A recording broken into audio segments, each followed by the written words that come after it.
He's talking about Carroll sports all the time. It's the Under the Halo podcast with your host, Ryan Kuhn.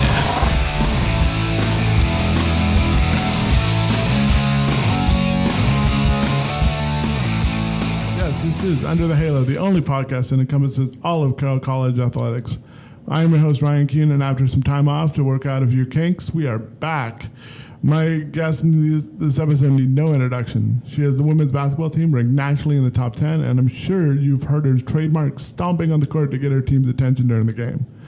Rachelle Sayers, welcome to the show. Thank you. No, I only bring up the stomp as a joke, because former football coach Mike Van Diest joked about it at retirement, but is it something that you've just always done, or how? Well, it's one way to get their attention. I think they have a hard time hearing me. They definitely have a hard time seeing me. And so when they hear the stomp, I at least get them to turn and look and usually catch one of their attentions. With her senior forward, Hannah Dean. Hannah, you hear that stomp, and how do you quickly know that you need to get in the gear? Well, 4 years in, I tend to avoid eye contact now. It definitely still catches attention, but I've kind of learned my lesson a little bit. I mean, it's working. It's something, or it's working because you guys are pulling together for another successful season. You guys are, on your way to 20 wins. Rachelle, what do you attribute it to? Well, I think, one, good leadership, and Hannah's been a huge part of that. We've had great leaders. And so I think that the carryover has been tremendous. I think the young kids step into the program. They understand what the expectations are. They understand what it means to be a fighting saint and play in our program. And I think the second thing is just these guys work extremely hard. There's not a day that I have to get on them about their effort. They push each other. They're in the gym extra. They're putting in the time. They're committed to being the best that they can be, and so it makes it easy to coach. I mean, they're an easy group to coach because they do the work, and that isn't a part of my job that we have to worry about. Not only are you having a successful season, you've been dealing with some adversity. You lost Cassidy Cosina to an ACL injury. You've lost some tough games, but I feel like this, in the long run, this really makes your team stronger. Well, I think it helped. We'd been through it before, not having Cass last year and losing Sarah Chalich at the start of the year to an ACL. The kids had, they've kind of learned that, it takes our entire team and everybody has to adapt and adjust and we have to move forward. Unfortunately, it's hard to do that sometimes and know that you're moving forward without, some of your key players, but you have to, and the kids have been resilient in that respect. What about you, Hannah? You've been here for 4 years, and you've dealt with adversity. I mean, how does this year differ from last year or the year before? I don't know if it's really different, but it's definitely something we've built off of. I had 2 really good years with Cassie and Sarah, like Coach mentioned, so they really helped build this program to start, and I know that gave me a lot of confidence moving into that more of a scoring threat once Cass went down last year and then again this year. So I think the adversity has really helped our team. The younger girls saw it early, which on one hand is a bummer, but at the same time they've learned to fight through it quicker, and that's really going to help us moving into the stretch down this season. Well, another thing about this team I recognize, especially this past week, was discipline. Rachelle, your team really doesn't get out of control. Even on a fast break, they make a point to slow it down and really can then run your offense. I mean, that has to feel great. Well, I think that different games require different situations, and obviously with LC and Providence and Tech and some of those teams that really want to speed the game up, we want to play a little differently, and we want to be able to control the tempo, and we talk a lot about it, and I think the kids responded well to that, understanding that time and a place for when we want to run and use our athleticism and get out and take early shots, and when we don't. Our Lady of the Lake game down in Phoenix is a perfect example of that. We were going to take that first shot early, and we were really successful with that, and then in some other games we wanted to control tempo and make the other teams play some defense, and when we play some of the the really good defensive teams in our league, the Rockies, the Westerns, the MSU Northerns, we have to be willing to take some early shots and take some risk in transition. And so I think you'll see a different style of play. But I think the kids definitely as I've said before, we have great leaders and we have kids that have been there. We have, 3 sophomores playing huge minutes and starting for us, but they also played huge minutes as freshmen. And so I wouldn't say that, they're not seasoned veterans by any means, but they're certainly not rookies. They've been down this road before. And so you add that to Hannah and Britt that have played 4 straight years and have been in a lot of different games. I'm proud of the fact that we're able to change our style and adapt and adjust to what we feel like is going to help us be the most successful. A lot of fans watch you guys play in the Frontier Conference, but it really isn't an easy conference. I think there's 4 teams or maybe even 5 teams ranked in the top 25. So kind of talk about how tough this conference is. Well, from top to bottom, it is the number 1 ranked conference in the country. And you look at, we have 5 teams in the top 25. The GSAC does as well. But they also have, 4 or 5 teams at the bottom of that league that, you can count 2 wins on your record, every time you're going to play them. And so we don't have any of that. You look at Montana Tech that, gave us everything we could handle the last time we played them, and Northern has taken, I think, 4 teams now to overtime. And so those are the bottom 2 teams we have, and that's a scary thought. And even last year, we lost our very first conference game to MSU Northern, who finished, I think, second to last in the league. And so it shows you that there is a ton of parity. And I think the other thing is that there are really good coaches in this league. There are going to be no surprises. These coaches are going to be extremely prepared and ready for anything you have to throw at them. So you accompany that with great players, and it just makes for a tremendous league. Hannah, how do you like playing in the ACC of the NAIA? Oh, I mean, it's tough. It's a battle every night, especially down in the post. We have some really good post players in this conference, so I definitely see the brunt of it a lot, I think. But I know it helps build on what we can do postseason in the Frontier Tournament and at Nationals. So I think coaches' scheduling really prepares us. We have tough preseasons all the time, but it's a battle. I can't say anything less. Rachelle, but before Carroll, you were an assistant at your alma mater, Weber State. So I have to ask, what's harder competition-wise? I know the talent might be better than the Big Sky, but Big Sky or Frontier, what really was more competitive, top to bottom? I think there's very few leagues that you see that have the parity, from the first place team to the last place team, and the Big Sky. I think most conferences have that competitiveness, especially when you look at Division I compared to NAIA, where there's parity across the board. Every Division I women's basketball team has 15 full scholarships, and so it comes. It's a matter of the kids you recruit and your coaching philosophies and I guess how good you are at both. And so, the NAIA, it's a little bit different. Not everybody is on an equal playing field. And certainly in the Frontier, where we play 3 games, 2 could be at one place and 1 at another, which offsets that parity as well. So I definitely think the competition, probably from top to bottom,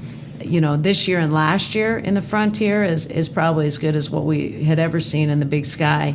But I certainly think that, the parity is pretty even at that level. Your success, of course, comes as a player. One of them, sitting beside you, Hannah.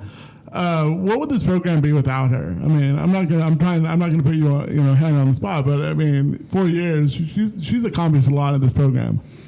Well, I'd hate to think about where we'd be without her. I think you every player you recruit, you feel like this could be the one. This could be the one that you're going to build the program around, or this could be the one that could change the culture, or really help us get over the hump. And not very many of them end up being the one.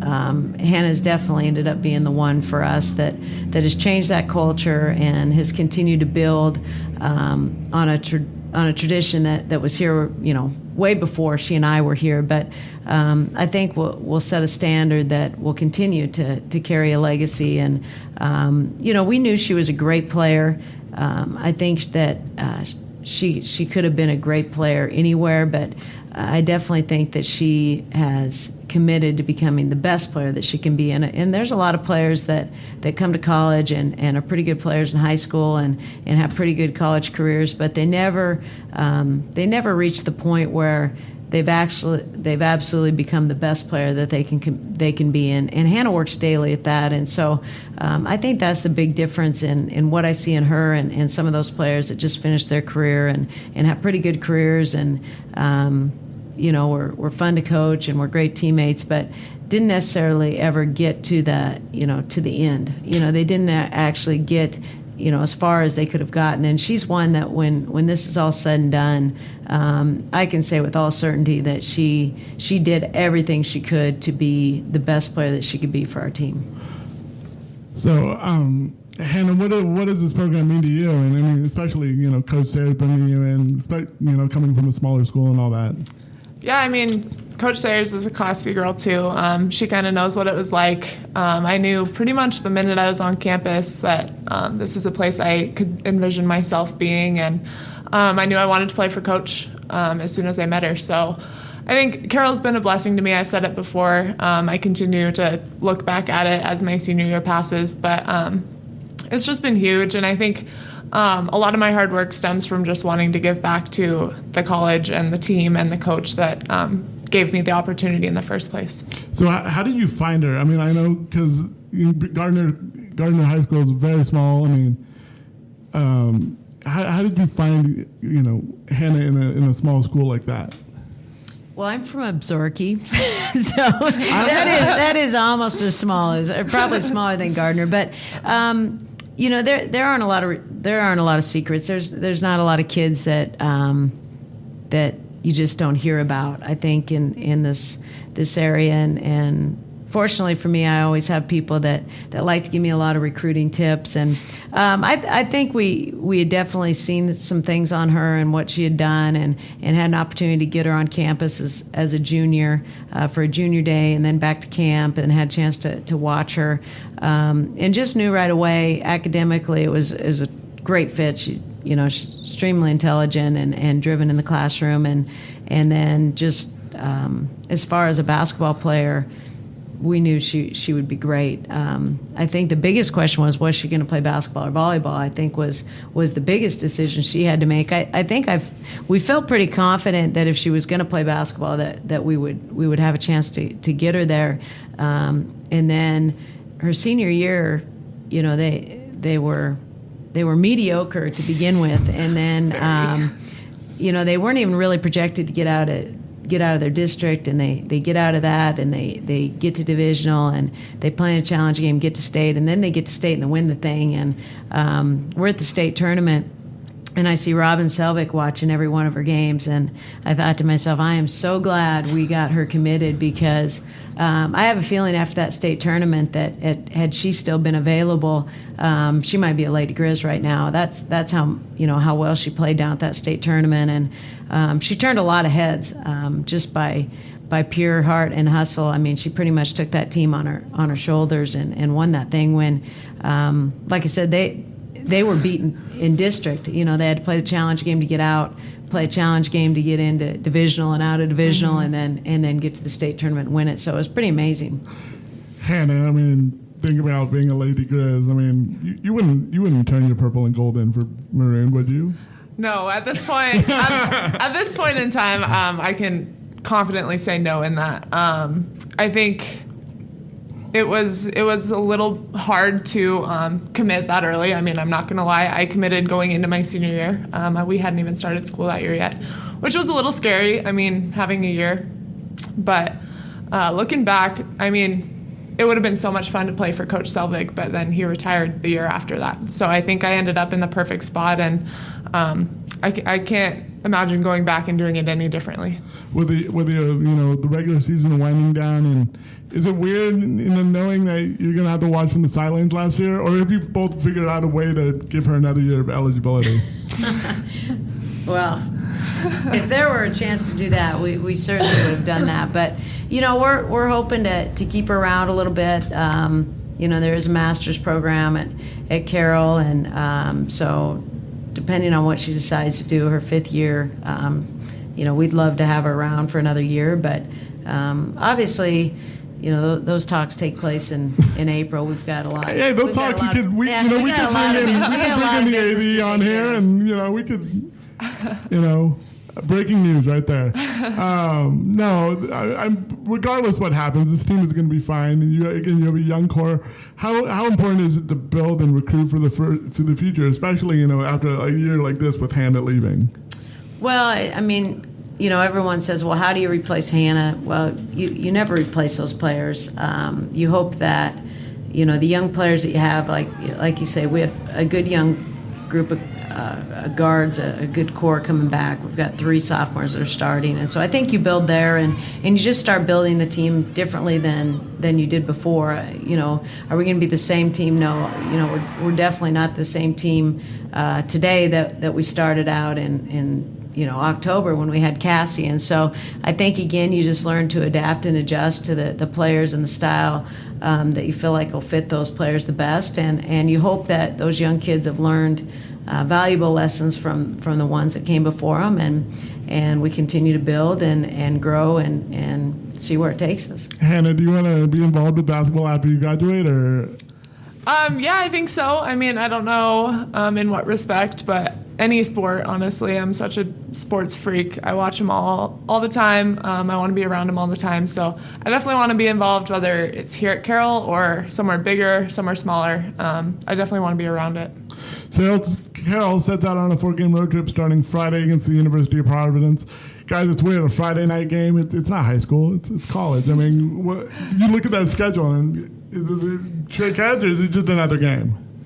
Well, we played 2 Tuesday games, so I've a Friday Tuesday game, but I mean, unless it's high school, I feel like I've never covered a college team on Friday. So. Well, I think it's all MSU Northern and Great Falls. That trip every time at their place is always a back-to-back, which obviously helps with travel and saves money and time on the road and keeps these guys in class an extra day. So I think we've just grown accustomed to it, but it seems like we haven't played them in forever. We started league with them before Christmas, the first part of December, and we haven't played them again since. And so it's kind of exciting to get to play them because we played LC and Western a week apart, and we played Tech and Rocky a week apart, and now it's been over a month since we played Northern and Great Falls. So I'm kind of looking forward. It's like we get to play a new team finally. Well, is it weird playing a team 3 times? I mean, in the Frontier League, you guys play a team 3 times, and is it weird? Do you like it? Is it get boring? Hannah, what do you think?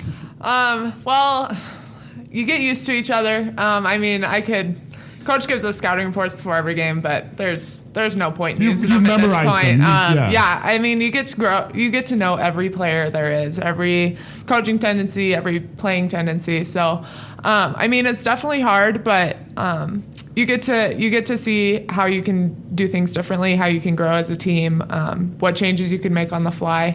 I think Coach has us in that mindset, like, okay, we're going in the 3rd time, and we got to do something differently, and it'll depend on who executes the best. So, I mean, it's definitely weird, especially coming from high school. Playing a team 3 times, potentially 4, even in the conference tournament, is hard, but I think it provides a lot of learning ability too. Carroll returns home on February 14th, Valentine's Day, to face Montana State Northern. Guys, thank you so much for coming on. We're going to have to do this again. All right. Yeah, thank you. That's it for this episode. I'll see you next time under the halo. Goodbye, everybody.